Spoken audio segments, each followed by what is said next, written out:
a minha fortaleza, minha alma tem sede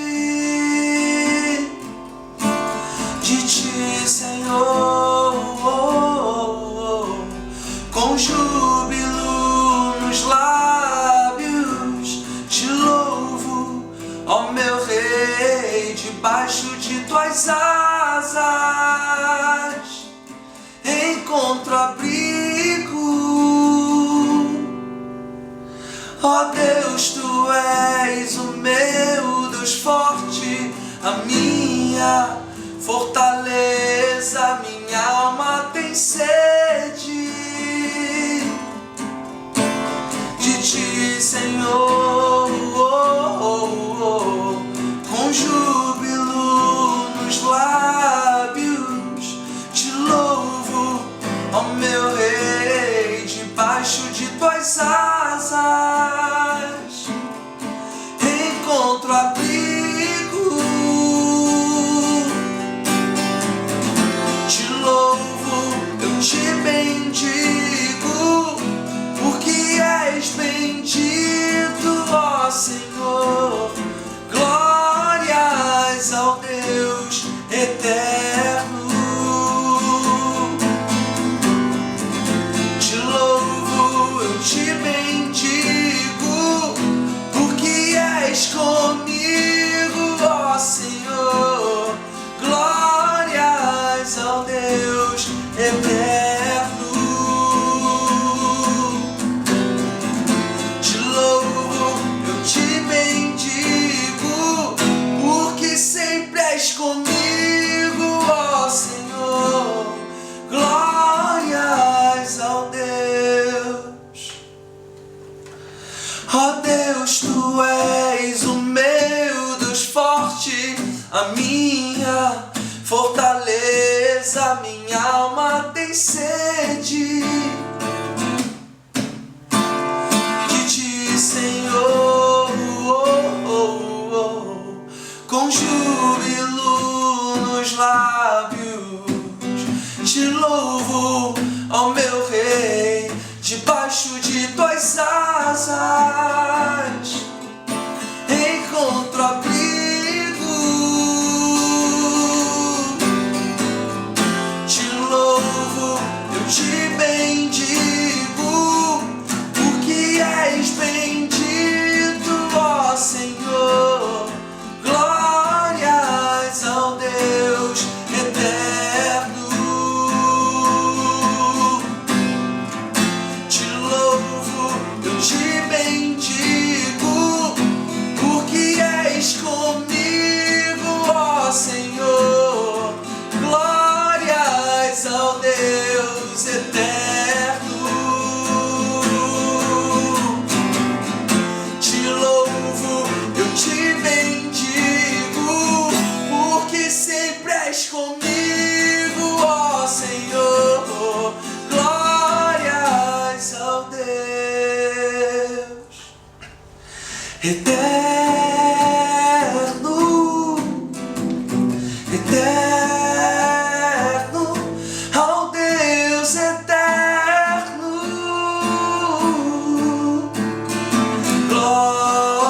Glórias ao Deus eterno,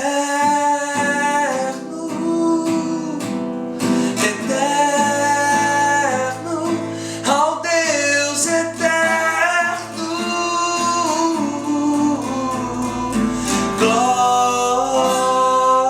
Glórias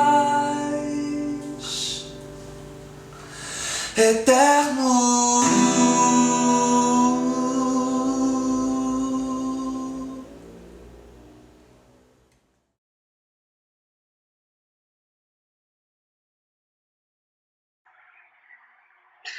Olá, irmãos e irmãs, graça e paz. Eu queria deixar um texto com vocês. Está lá em Apocalipse, capítulo 3, versículo de número 20. Livro de Apocalipse, capítulo 3, versículo de número 20. Diz assim o texto: Eis que estou à porta e bato. Se alguém ouvir a minha voz e abrir a porta, entrarei e cearei com ele, e ele comigo. Eis que estou à porta e bato. Se alguém ouvir a minha voz e abrir a porta, entrarei e cearei com ele, e ele comigo. Palavras do nosso Senhor e Salvador Jesus de Nazaré, o Cristo. Algumas vezes, Jesus, o Cristo, percebeu que as nossas vidas, as nossas histórias, as nossas relações eram como casas, cuja força e a estabilidade das mesmas estavam em seus alicerces. Eles, os alicerces, eram o segredo do seu sucesso, da estabilidade, da força, da impetuosidade dessas casas, dessas relações, dessas histórias. Se as nossas histórias fossem como casas, aonde Jesus se encontraria? Esse texto de Apocalipse, capítulo 3, verso 20, ele tem 3 pilares, ou fundamentos, que eu gostaria de compartilhar com vocês. O primeiro pilar é a alienação, quando Jesus fica do lado de fora da sua casa e também da minha casa. Alienação é a expressão que você encontra logo no início desse texto, onde diz assim: eis que estou à porta e bato. Se Jesus se encontra do lado de fora, é porque ainda não o sentimos, não experimentamos, não percebemos, ele ainda não foi notado por nós. Isso se chama alienação. Estamos alienados em relação a alguém quando o mesmo é invisível para nós, quando a gente não consegue percebê-los, quando a gente não consegue olhar, visualizar e contemplá-los nos nossos horizontes de possibilidades. A alienação é a insensibilidade tomando conta das nossas vidas. Não nos permitimos sentir uma presença. E muitas vezes, esse não perceber é algo que é feito de maneira consciente. A pessoa tem a convicção, ela se nega a notar o outro, a visualizar o outro. Por exemplo, a esposa que se arruma de maneira diferente para chamar a atenção do marido e muitas vezes não é notada. Alienação. O filho que se esforça para se mostrar aos pais que é o melhor em sala, tira as melhores notas e mesmo assim não recebe um abraço, não recebe uma palavra de encorajamento. Alienação. O funcionário que faz de tudo para que seu chefe possa percebê-lo e quem sabe até dar um aumento, ou quem sabe até usá-lo como operário padrão, funcionário do mês na fábrica. Alienação.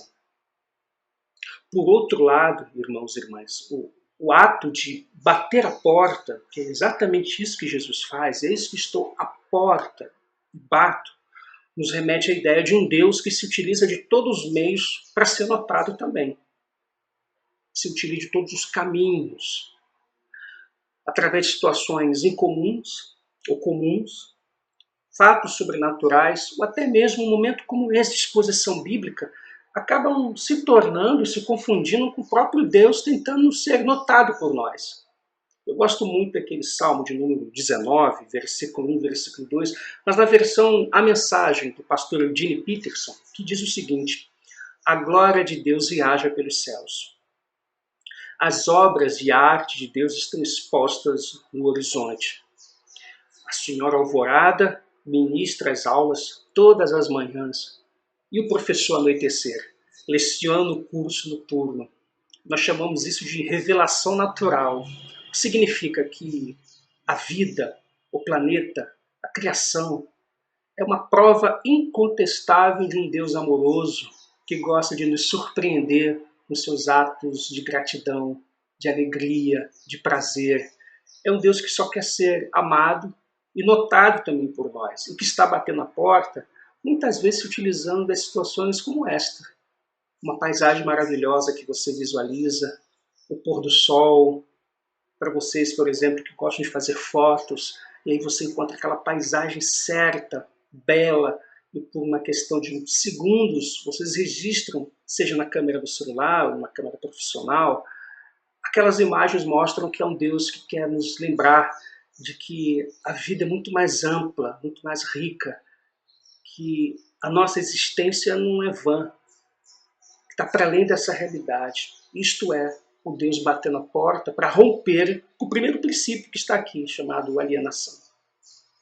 O segundo princípio nós ainda encontramos no versículo 20 do capítulo 3 de Apocalipse, que diz: se alguém ouvir a minha voz e abrir a porta, entrarei.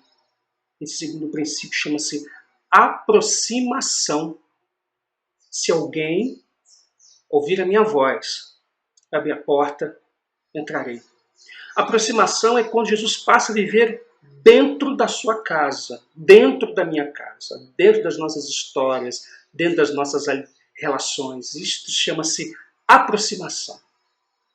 Se alguém ouvir, e é uma expressão que estabelece uma condição, uma possibilidade, caso alguém ouça esse ato de um Deus que insiste em ser percebido por nós. Ele diz que a porta pode ser aberta e ele vai entrar. Ele vai entrar, irmãos.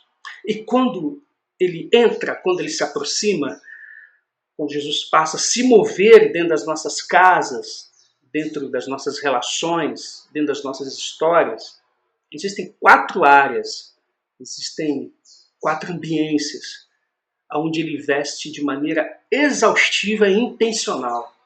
A área espiritual, a área emocional, a área intelectual e a área relacional. Na área espiritual, nós ficamos mais atentos à leitura da palavra, à oração, à experiência comunitária. A gente quer ter mais fome e mais sede de Deus. Na área emocional, a gente busca relacionamentos, pessoas, terapias, psicólogos. A gente constrói um diário. A gente tenta, na verdade, equilibrar nossas emoções, entendendo de que a virtude, o bom senso se encontra no meio e não nos extremos. A outra área é a área intelectual. A gente não só lê mais a Bíblia, a gente não só se deixa ser lido pelo texto sagrado, a gente lê para além do texto sagrado. A gente vai atravessando a leitura da Bíblia com outros autores, com outras ciências, com outros saberes. Há uma troca de vivências e saberes, logo essa área intelectual é expandida. Por quê? Porque Jesus está em nós. E por último, a área relacional. E na área relacional, a gente vai se esforçar para perdoar, para construir pontes, para romper preconceitos, para rever as nossas certezas e perceber de que aquilo que nós acreditamos só faz sentido se promove autonomia, transformação e a redenção do outro, das pessoas que cruzam o nosso caminho. A aproximação é quando Jesus chega até nós e nos toca, de tal forma que esse toque de Jesus vai alterando a forma de nós lermos a vida e a realidade. E a nossa leitura de mundo, ela se torna um pouco mais engajada. A gente vai se organizar de maneira deliberada para que cada uma dessas áreas possam ser cada vez mais ampliadas de maneira significativa. O terceiro pilar que nós encontramos em Apocalipse, capítulo 3, verso 20, é a expressão: e cearei com ele, e ele comigo. E cearei com ele, e ele comigo. Essa expressão nos remete ao conceito da intimidade. O primeiro pilar que eu compartilhei foi alienação. O segundo, aproximação. O terceiro e último é intimidade, quando Jesus ocupa toda a nossa casa. Quando Jesus ocupa cada ambiente, cada cômodo, cada quarto da nossa existência, do nosso ser. Eu creio, uma suspeita minha, muito pessoal, irmãos e irmãs, que quando Jesus disse que ia entrar na sua casa e cear com você, ele estava pensando na cozinha e não na sala de visitas. Opinião muito pessoal. porque a sala de visita é o lugar das aparências. Ali está tudo milimetricamente organizado, arrumado, maquiado, para receber as pessoas a quem nós queremos impressionar. As nossas salas de visita parecem muito os nossos perfis lá no Instagram.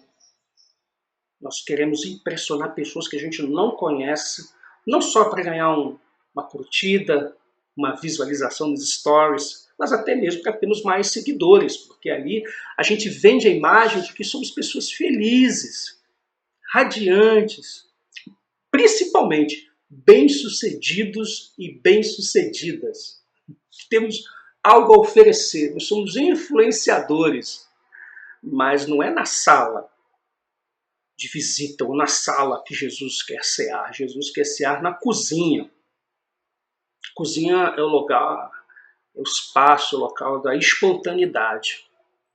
Jesus não quer cear com você na sala, e sim na cozinha. No antigo mundo judaico,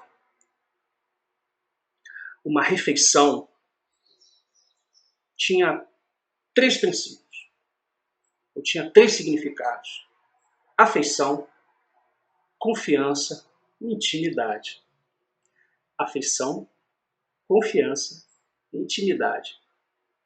Os fariseus, que eram um dos principais grupos de oposição à mensagem e à prática e à praxis pastoral e pedagógica de Jesus, criticavam Jesus exatamente por isso. Não só porque ele se reunia com publicanos, pecadores, mulheres e pessoas de comportamento moralmente não aceitável, mas porque Jesus comia com eles, sentava à mesa com eles e, detalhe, se relacionava com eles. Jesus, de certa forma, rompeu com o aspecto da alienação, Jesus se aproximou dessas pessoas e Jesus gerou um nível de convergência de corpos, de percepções, de tal maneira que essas pessoas foram transformadas como ápice ou apoteose dessa aproximação. Logo, é o que você encontra lá em Lucas, capítulo 15, verso 2, quando os fariseus diziam: ele come com pecadores, com publicanos, com mulheres, ele come com gente da pior espécie.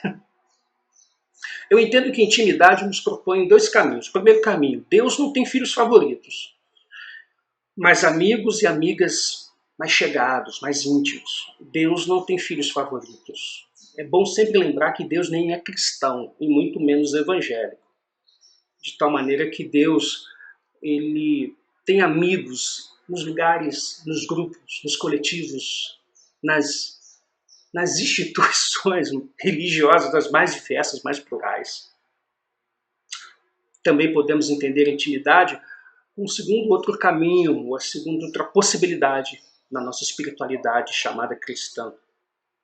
Terei mais de Deus na proporção que Ele tiver mais de mim. Eu terei mais de Deus na proporção que Ele tiver mais de mim. Logo, essa intimidade, quando Jesus ocupa toda a nossa casa, nós vamos saber mais quem Deus de fato é em Cristo Jesus, e Cristo Jesus vai saber também quem nós somos. Logo, essa intimidade não vai ficar só numa relação exclusiva com Jesus, privativa com Jesus. Nós vamos levar essa experiência de cear com Ele e Ele comigo para outros lugares, principalmente para as mesmas pessoas que cearam com Jesus, que elas ainda estão entre nós. Eles existem, eles não são poucos, são muitos, são muitas. Eu quero concluir citando um texto belíssimo.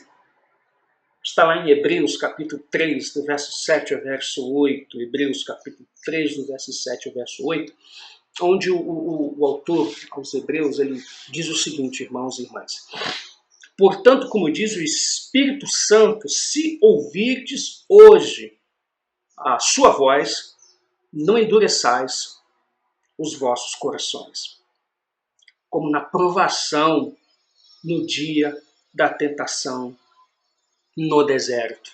Que texto lindo esse. Se hoje Deus falar, e Ele fala, Ele se comunica conosco, como eu já compartilhei com vocês. Que a gente não venha, lamentavelmente, fazer o que muitos estão fazendo, ignorando Deus, a voz de Deus.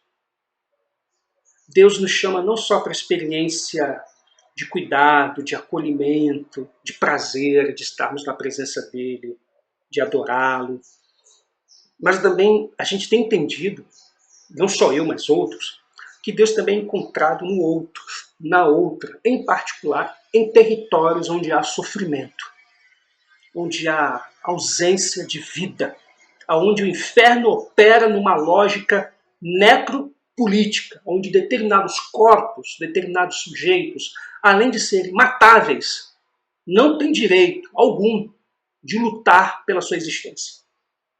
E Deus nos chama para a gente olhar, para a gente perceber, para a gente se preocupar e para a gente se engajar. Nós estamos ainda no início do ano, né? Nós estamos a 16 dias do início de 2021 e estamos ainda numa pandemia onde nós não temos um cenário que nos convida a ter um pouco mais de sensatez. Nós não temos nem o dia, nem a hora e nem o local das vacinações em massa. Isso gera muita preocupação. Mais de 200 mil brasileiros já foram mortos e brasileiras, e Deus está nos chamando a sermos mais empáticos, humanos e, acima de tudo, Deus está nos chamando para manifestar o seu reino para aqueles e aquelas que estão excluídos e que ainda não ouviram o batido da porta dele, em nós, em nossos corações. Que a gente não venha endurecer os nossos corações, que os nossos sentidos, que as nossas percepções, que os nossos insights possam nos despertar e fazer a gente perceber o que é óbvio, de que Deus se importa com a vida, porque tudo que se move é sagrado, porque tudo é obra das mãos desse Deus, como eu costumo dizer, engenhoso, criativo, inovador, que adora me surpreender e que sempre vai ser achado no outro, naqueles e naquelas que estão sofrendo. Que Deus possa abençoar você, toda a sua família, e que você possa abrir a porta, que Ele possa se aproximar, que Ele possa sentar com você e que você possa replicar essa experiência em outros lugares, para outras pessoas. Pessoas que têm o mesmo perfil daqueles e daquelas que Jesus sentava e comia com elas. Que Deus os abençoe. Graça e paz, irmãos e irmãs.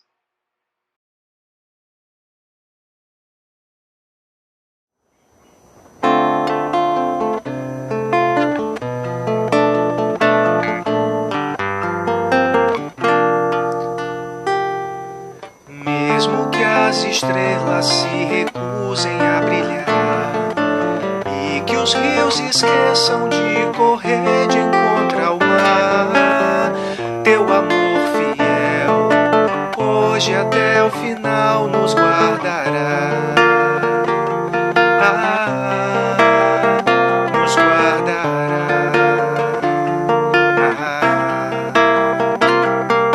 Mesmo sem sabermos a razão de estar aqui, ou sem percebermos que é tão vão viver sem ti, feito um caçador, teu imenso amor nos achará.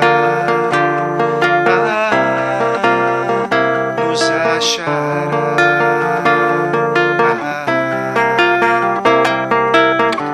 A tua voz ressoa em plena madrugada, teus passos firmes nos alcançam. Tudo nos traz se abandonamos à verdade do amor.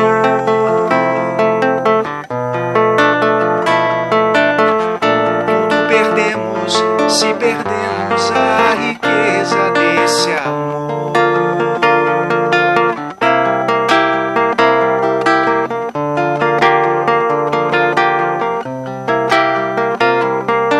Mesmo se essas noites fossem todas sem luar, ou se escondêssemos no fundo deste mar, feito um pescador, teu bendito amor nos pescará.